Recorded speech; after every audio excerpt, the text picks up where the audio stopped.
All right, well, joining us on the line today is Richard Wolff, Emeritus Professor of Economics at University of Massachusetts Amherst and visiting professor at New School University. His latest book, Democracy at Work, A Cure for Capitalism. We'll talk about that later on in the program. Professor, thank you so much for taking time to join us on Follow the Money Radio. Glad to do so, Jerry, and thank you for asking me. I was going over your CV, if you will. I was looking at your bio on your website, and I was really stunned. I've been following you for some time, and I was looking through the long list of degrees that you have, and they all are from these elite institutions. I was seeing your bachelor's degree in history from Harvard, master's degree in economics from Stanford, and then you made your rounds back to Yale for a master's degree in history and a PhD in economics. By all definitions, you could be accurately called part of the academic elite, which is so ironic considering how dangerous your views are to the current status quo. So before we get into all of that, including your ideas, tell our audience a little bit about yourself. What drew you to the discipline of economics and history? What role did those Ivy League institutions play in the development of your ideas? Well, good question. I kind of stumbled into the Ivy League. My folks were immigrants from Europe running away from World War II. Came to the United States very grateful that they had a place that was safe they could come to. Had a couple of kids, me and my sister. But they didn't really know much about the American education system. So when it came time for me to go to college, we basically turned to our high school guidance counselor and let him tell us where to go. So I ended up, long story short, at Harvard, and then realized over the 4 years that I was there that this was not just a college, this was sort of an icon of the elite in the United States. And I stayed there because it gave you a good bit of freedom in terms of what you could study and how you could study.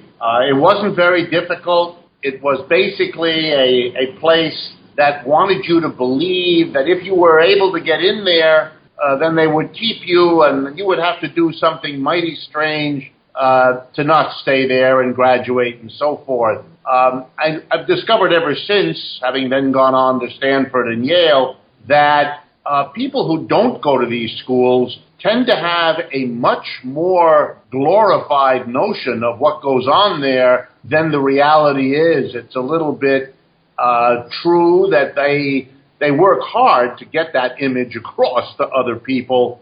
But I guess I have to be honest and say to folks, it is a place where mostly rich kids go. That was always the truth that I could see around me. They let a few of us in who weren't quite of the norm. And in my case, maybe they're sorry they did. Who knows?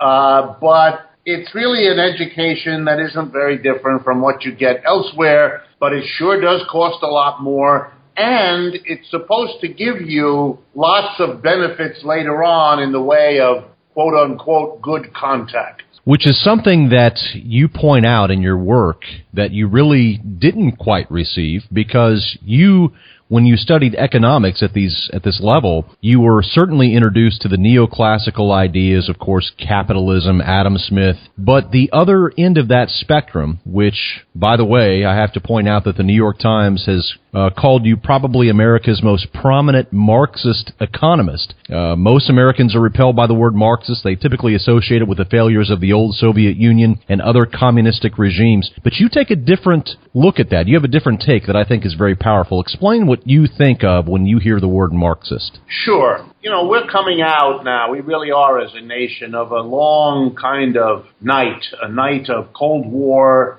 of animosity with the Soviet Union and the People's Republic of China, during which time, I guess understandably, they were all things terrible and we were all things wonderful. And that kind of simple-minded view, which is neither accurate as it stands, nor is its opposite any better, kind of fades away when you grow up and you grow out of that kind of mentality.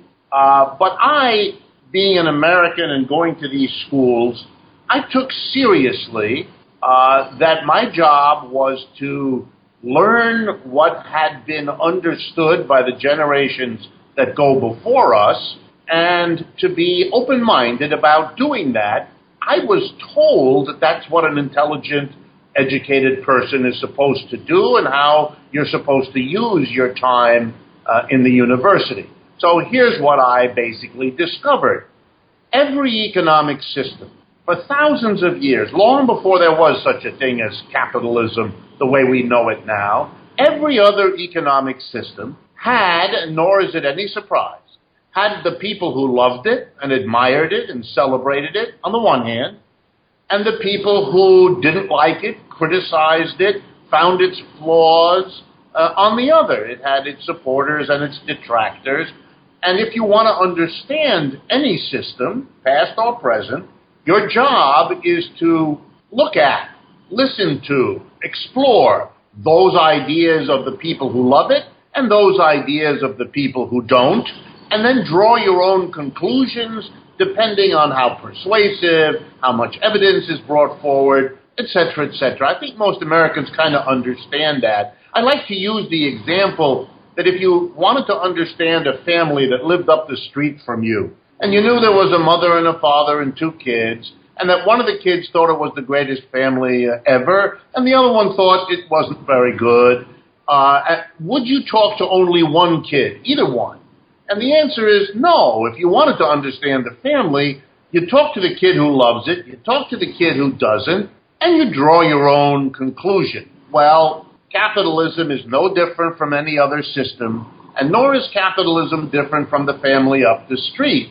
You need to talk to the people who love it, by all means, the Adam Smiths, the David Ricardos, the establishment economists of our time, but you also need to look at, listen to the people who, don't like it. And chief among them in the history of the world, to this point anyway, is the thinker Karl Marx and all the people that he inspired. It's not a question of celebrating him personally or being uncritical in your way of thinking. None of that. It's just a question of being balanced enough to think about and to engage with the critic as well as with the admirer. This is very, very important, I think, a very important distinction, that many times people think of Karl Marx and they think, and again, going back to what I was saying earlier, they associate it with that old Soviet empire that, of course, and other communistic regimes around the world. And one of the things that I've read, from studying Marx and, of course, reading some of your work, as you've pointed out, is that Marx really wasn't trying to create a whole new, brand new communistic system. In fact, he didn't even write about that. He was actually very interested in capitalism, and that seems to be lost on many people. Yes, it's very strange to me, and again, I assume that's in the kind of overblown rhetoric of the Cold War where this kind of idea took place. I mean, first simple reality. Karl Marx died in 1883. There was no Soviet Union until 1917. That's 35 years later.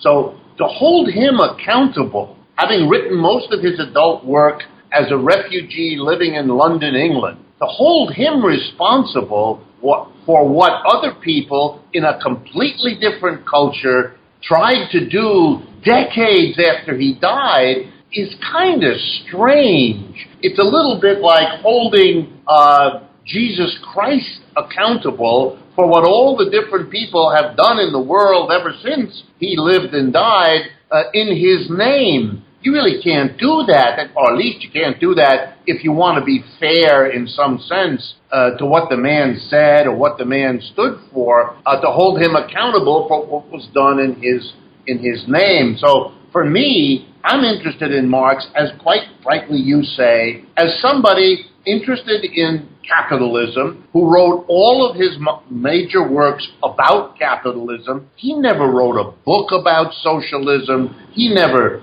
thought that he could figure out in advance what a new economic system might look like. He thought people who did that were kind of idly speculating about the future, and he didn't want to do that. He really developed a critique of capitalism. And the irony is, it has never been as reasonable a critique as it is today. In other words, when I first began reading it quite a while ago, it was less applicable, less completely talking about our own experience than it is now that we have, for example, such extreme inequality in the United States, which literally gets worse with each year, and so on and so on. The things that Marx was concerned about are actually more relevant, and his criticism, therefore, more pertinent than it has been in quite a while. I want to get to some of your solutions that you present in your work,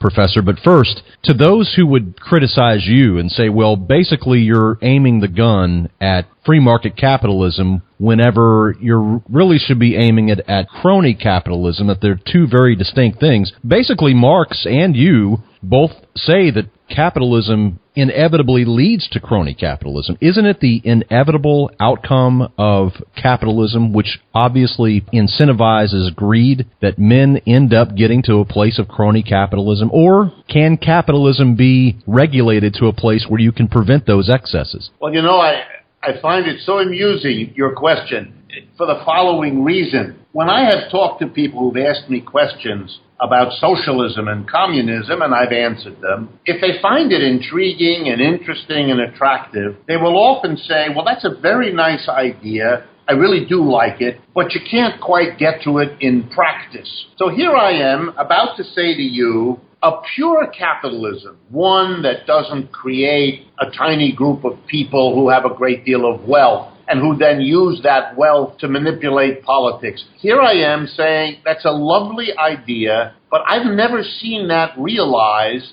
I've seen only capitalism that sooner or later produces the kind of inequality that then leaches over into our politics and into our culture, so that the notion of a pristine, pure capitalism of the sort that some folks spin out as a hypothesis, it has for so long eluded us in the good 300 years that we've now had capitalism, that I think keeping up the hope that one day we'll clean up capitalism's act and get to something like what we are fantasizing it might be is pretty much an exhausted project by now, so that I would rather talk about how to change the system rather than imagining some pure version of it is achievable. My guest today is Professor Richard Wolff, Emeritus Professor of Economics at the University of Massachusetts Amherst and visiting professor at New School University. He's authored a book entitled Democracy at Work, A Cure for Capitalism. It's one of many books that the professor has authored over the years. I'm quoting a page from your book, Capitalism Hits the Fan, page 87. You write, "At the capitalist system's core lies its central conflict. On one side, corporate boards of directors pursue ever more surplus extracted from productive workers. On the other side, workers seek ever more wages and benefits and better working conditions that reduce the surplus available to employers. Perpetual class conflict results from capitalists and workers over the size of that surplus. The conflict's form varies from hidden to open and from mild to violent." And you go on to describe how this class warfare is literally perpetual. And one of the things that you have pointed out in your book, I didn't realize at the time whenever I had picked it up, Democracy at Work, that literally what you were saying was that democracy in the workplace. How strange it is, Professor, that we so much are enamored here in America with democracy, and yet when we go to our place of work, we throw those beautiful ideals out the window. Yeah, I've always been struck since my earliest interest in economics as a student by that contradiction, that we fight wars abroad in the name of democracy, we celebrate our own democracy, and yet when we look at the workplace, and let me underscore that the workplace is where we spend most of our adult lives. 9 to 5, most of us, 5 days out of 7 every week, we go to work. We get up in the morning and we brush our teeth and we get dressed and we go to work and we give our brains and our muscles to the job, trying to be effective, creative, disciplined, all the rest. It's a central part of our work. So if you believe in democracy, the first place you would want it to be, where you would institutionalize it, is the workplace. And the central idea of democracy has always been, if you are affected by a decision, you have the right to participate in making it. That's why we say we have to have votes. We cannot have politicians making decisions that affect us without us having the right to participate in making those decisions by choosing those individuals, removing them when we're not pleased with what they've done, and so on. Well, why doesn't that apply at the workplace when it could have and it should have? That is, that all the people who, of course, depend on the decisions of the workplace, whether or not you have a job, what kind of job you have, at what pace of life and effort you have to work, what are the conditions, what's done with the fruit of your labor. All of these things shape your life in the most important, urgent ways, and yet, in a typical capitalist corporation, the vast majority of the people, the employees, have absolutely no say over those questions. They're decided by a board of directors, which the workers do not know, whom the workers do not elect, whom the workers cannot remove. All the things we take seriously as democratic rights and basic dimensions of democratic life are excluded from our workplaces, even though we know as a people that that's a contradiction. Because, for example, ever since the beginning of the United States, we have had worker cooperatives, people who have gotten together, often in religious groups, to do work in a different way, where there isn't a tiny group of people who are bosses over everybody else, where everybody together makes decisions, where the managers, if there are any, manage at the pleasure and discretion of the workers, just like our politicians do their job at the pleasure of the electorate, and so on and so on. So we've known what a democratic arrangement is. We've tried to establish it in our politics, but we've refused to even entertain the idea, other than for these few co-ops, in our economics, and yet we claim to be surprised that the absence of democracy in our economic life then turns out to corrupt our politics, making it as undemocratic in its reality as the economy is, and we all claim to be agitated, upset by that, and yet we don't go to the core explanation, which is an economic system which is capitalist, and that is, you have to face it sooner or later, fundamentally undemocratic. Professor, we were talking off the air before the program. You were mentioning how things certainly feel as if they are shifting. I must concur with that. And you can see that today in the 2016 presidential election. You have Donald Trump, the populist, obviously, on the right. And then, of course, you have Bernie Sanders, who is tapping into he's opened a vein in America you can see from the crowds that he's drawing. There seems to be something happening across the country right now, and people are very tired of the status quo, and much more so than I've ever seen. Even when you listen to the right and you listen to the people who support Donald Trump, what they will say is that he cannot be bought. I mean, here you have Donald Trump on the stage in front of all of these people who are, who supported Citizens United, and they are hearing him say, I bought these politicians, and that's why you need to vote for me, because I can't be bought. I mean, we are really seeing a seismic shift, and it seems as if we could really be informed by going back and seeing what Marx had to say about capitalism and how many of its deficiencies. It seems as if we are beginning to see that now. Would you agree? Absolutely, and my own experience confirms this. A critic of capitalism, which I've been for quite a while now, because it makes sense to me that that's what we need. We need to balance the long decades of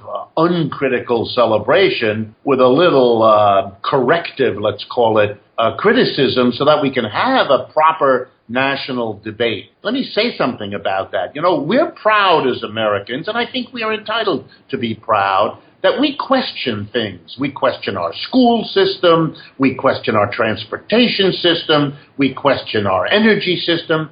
And, I believe that a healthy society questions its institutions. That's what you do if you want to identify problems with them, if you want to fix those problems and make life better for people. But the one exception has been our economic system. It has been taboo to question that. It has been akin to taking some disloyal step to question capitalism. I think that was childish and a mistake. And I think we're coming out of that mistake and correcting our imbalance by bringing the criticism in. And now to underscore your point, from being on the margins of public discussion, I now find myself, over the last 3 or 4 years, really caught up in the middle. I, too, have audiences I've never seen before. Thousands of people come. They pay money to buy tickets to hear me speak. This is a new experience. Perhaps Mr. Sanders, as a senator and a congressman before that, has had those experiences, even though I think the crowds, as you point out, that he's getting now exceed anything that he foresaw or has had in the past. But I certainly can see it everywhere. And I would underscore one last point. This is happening everywhere. That is, if you look at Greece, for example, the two traditional parties, their equivalents of Republican and Democrat, used to run the society the way Republicans and Democrats run ours. They would exchange offices. First one party would be the prime minister, then the next one would be back and forth, kind of musical chairs. And then when difficulties happened, starting in 2008 with the global kind of crash we've all been going through, the two parties fell apart. And new parties from the extreme left and extreme right were able to come in and say, look, business as usual hasn't panned out real well, has it, Greek people? And the Greek people responded by saying, absolutely it hasn't, and we're not voting for the business as usual people. And I think we're discovering now that this is happening in Europe, and it's certainly happening in England, for example, right now with the struggle over the leadership of the Labour Party there. And so it has come to the United States in the form of Donald Trump and Bernie Sanders, as you put it, that these are people who before were on the edges and are now speaking to Americans who understand that something fundamental has changed in the United States, and they want to be told what is going on. They want to be able to listen to someone who says the truth, which is not a recycling of the same old stuff that has come from Republicans and Democrats in the main for so many years now. And we really shouldn't be surprised. I remember people saying, well, we'll never have people in the streets the way they do in Europe. And then we had Occupy Wall Street. And so now we're discovering that the middle is in trouble and the left and right are having things to say that more and more people want to talk about, hear, and debate. In our final moments, I'd like to offer you the opportunity to share with our audience some of the solutions that you think could really help. We've already touched on some, but if you could, just here in the last few minutes, just, share some hope. I mean, what are some of the things, after you've researched this for many years now, what are some of the things that are practical that we can actually do as a country that could actually help move us forward and not backwards? I'd be glad to. Let me preface it, though, by saying that for me, what has not been understood and is therefore the focus of my work is the need to change the way we organize the work process, how we spend those 40-odd hours a week at the workplace. We haven't done that. Even the countries that claim to have established socialism and so forth didn't do that. They may have had the government take over. They may have had planning instead of markets. But they did not transform the workplace, and that, I think, was both their mistake and, because we didn't do it either, our mistake. So here's what I mean.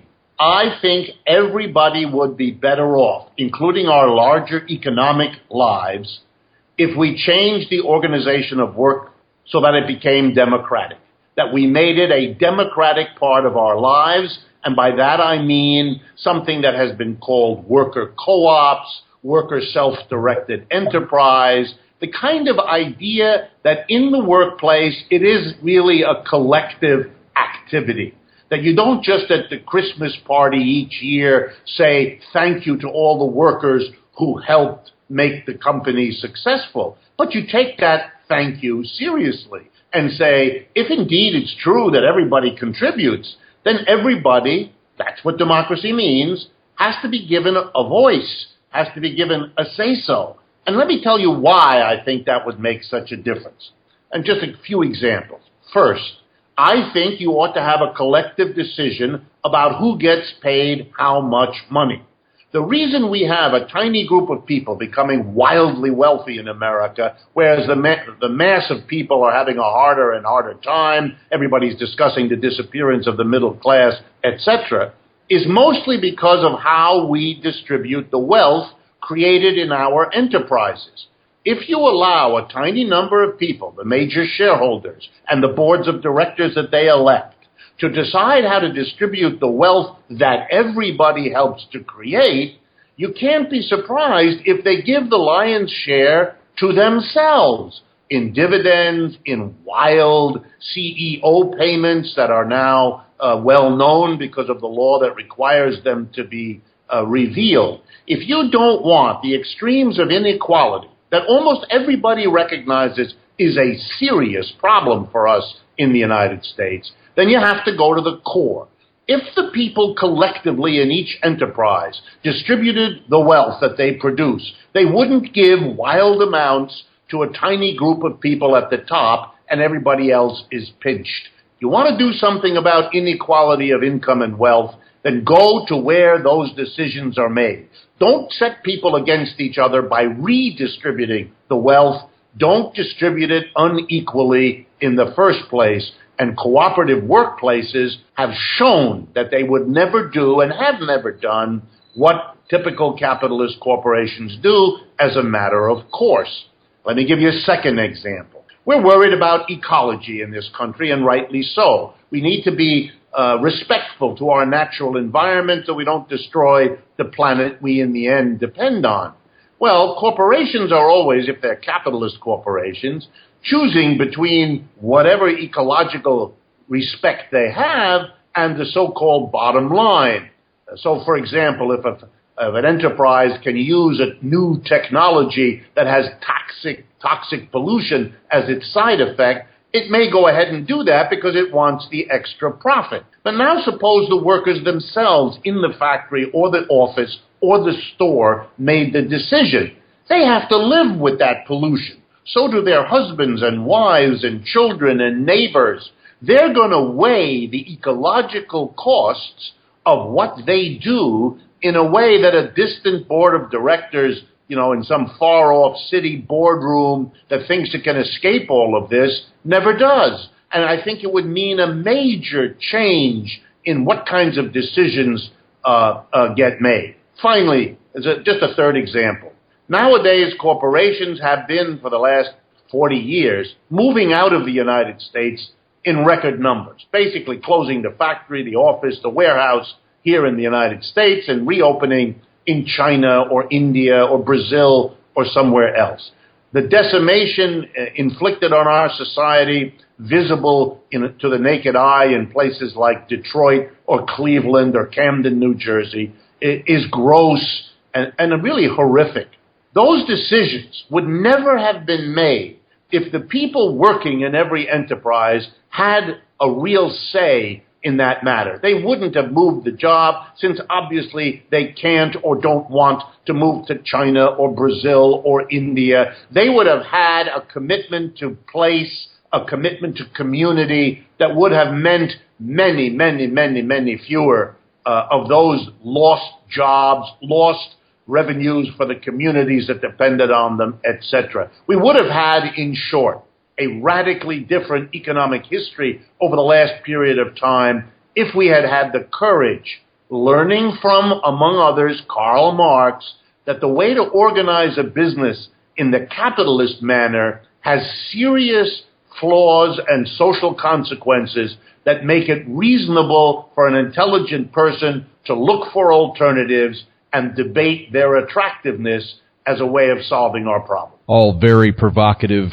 solutions, all very provocative ideas. My guest today, Richard Wolff, Emeritus Professor of Economics at the University of Massachusetts, Amherst, and visiting professor at New School University. Professor, people can find your work online. Of course, they can find your books on Amazon. What about your website? Yeah, we maintain two websites. available 24/7 with oodles and oodles of material. If anything I've said is interesting, please go to them at your leisure. The first one is rdwolff with 2fs.com, rdwolff.com. And the other one, democracyatwork.info. That's all one word, democracyatwork.info. And you will find there everything, including ways to follow us on Facebook and Twitter, to communicate with me, and so on. You also have a radio show in New York City, is that correct? No, I'm very proud to announce I have a radio show that is now aired regularly on about 47 stations across the United States. Oh, wow. We started in March of 2011 at WBAI in New York City, but we have been since picked up by radio stations all over Los Angeles, San Francisco, Houston, Tampa. You name it, we're probably nearby, and that's one of the things that illustrates what we said before, which is that the interest in this kind of perspective is just exploding faster, really, than we can cope. People can also log on to your YouTube page. I know that we have watched your Global Capitalism YouTube updates. You do those monthly, and those are always very informative as well. Yes, I'm very happy to say that the Judson Memorial Church on historic Washington Square in New York City has me there the second Wednesday of every month to give these monthly economic updates, and they go up on YouTube right away, and we get a flood of emails from every corner of the world. It's really a kind of a magical illustration of the powers of the Internet. Professor, I want to thank you for coming on, and I want to close with this, the fact that I really appreciate that instead of engaging in the right-left political blame game, trying to figure out who is responsible for the latest economic crisis, you have been courageous to point your finger directly at America's current capitalist system and really make some important points that whether people agree with you or not, I think they're very valid and they should be heard. So thank you so much for joining us on the program today. My pleasure, Jerry, and I appreciate your openness to air these kinds of perspectives. I really do believe it's a social service of the first order. It's my pleasure. Thank you.